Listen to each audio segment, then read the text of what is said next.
Hey, I did a IG live earlier today where I popped in. It was impromptu and I just shared about poetry. It's National Poetry Month. And those of us that love to read, to write, to appreciate poetry, we know that poetry is to be celebrated every single day. Poetry has been in my life since I was a preteen. It became my BFF when I discovered the words of Dr. Maya Angelou and Ntozake Shange. I remember purchasing my very first poetry books written by both of these amazing women who are now my ancestors, your ancestors, our creative sheroes. And their words help me find value in my emotions, in my thoughts, in my experiences as a young preteen. And later, it paved the way for me to continue to express my Billie Holiday blues as a teenager and all of the ups and downs in my emotions as a teenager. And then as a young 20 something, a struggling, stressed out 20 something lawyer, type A, if you can believe it, yes, poetry became a lifeline, a soul and heart therapy for me as I struggled to figure out what was happening in my career. It wasn't going the way that I planned, and I just was unhappy. I was angry and was just hitting walls in terms of whether to move forward, how to do it. And yes, it was a really hard time. Poetry was a lifeline for me. And as I moved through that journey, poetry became a healing creativity soulmate of mine that has turned into a lifelong union that continues to change and grow at each moment. And today, poetry is an empowerment tool. And when I say empowerment, it's empowerment, because poetry helped me go inside and see who I truly was and help me redefine who I was at a time when I thought I was a lawyer. I learned that I was so much more, a spiritual being having a human experience, showing up in the world as an artist, as an author, as a sound healer, as a yoga and meditation teacher, as a Reiki practitioner, as a digital wellness educator, as a poet, as a thriving mindfully coach, as a human design doula, as an interfaith reverend. Yes, poetry has given so much to me.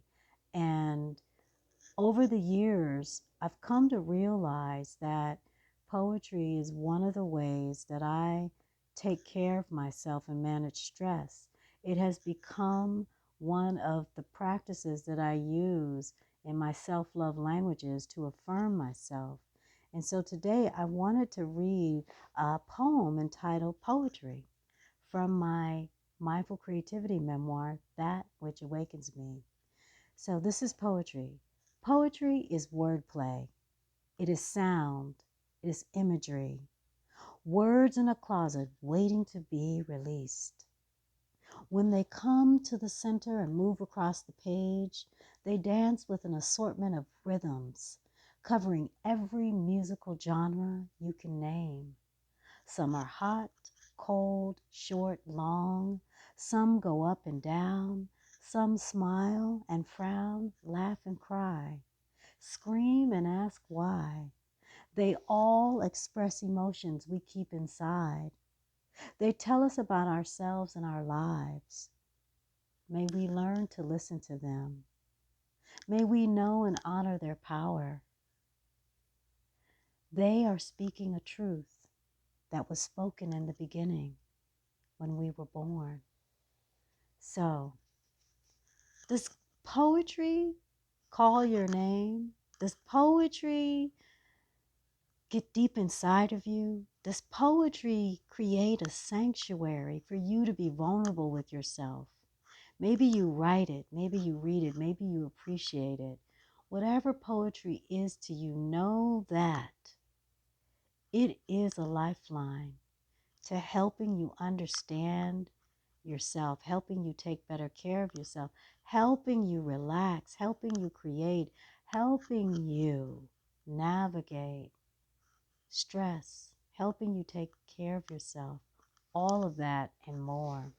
So let me ask you a few questions. Are you ready to learn how to manage your stress better? Are you ready to learn how to take better care of yourself? If you are, click the link wherever you find this video and sign up for the Spring Reset, which is offered on April 13th or April 20th from 7:30 to 8:30 p.m. During the Spring Reset, you're going to learn how to identify your self-love languages. The self-love languages include five, five, five to help you thrive. That's right. They are affirm yourself, honor your body, reclaim your time, serve yourself, and celebrate yourself. Those 5 ways to thrive help you take better care of yourself and manage stress. They're based on what I've learned in my own life over the past 30 years, as well as the work that I do with clients in the Thriving Mindfully Academy. Click the link to register. I'll see you in the Spring Reset. Now, let me say this.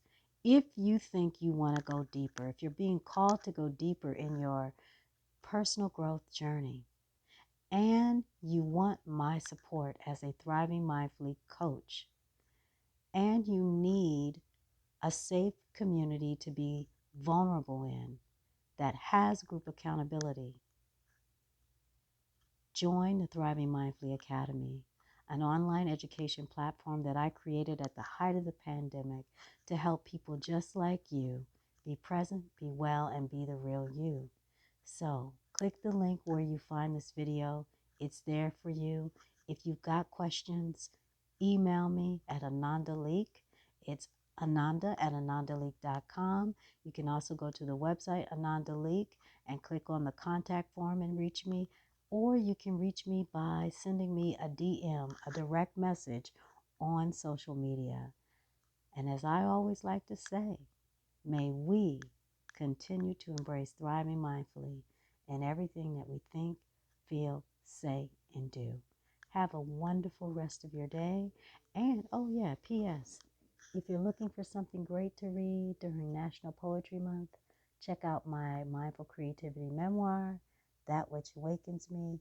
It is on Amazon, and you can find the link on my website. Take care. Bye.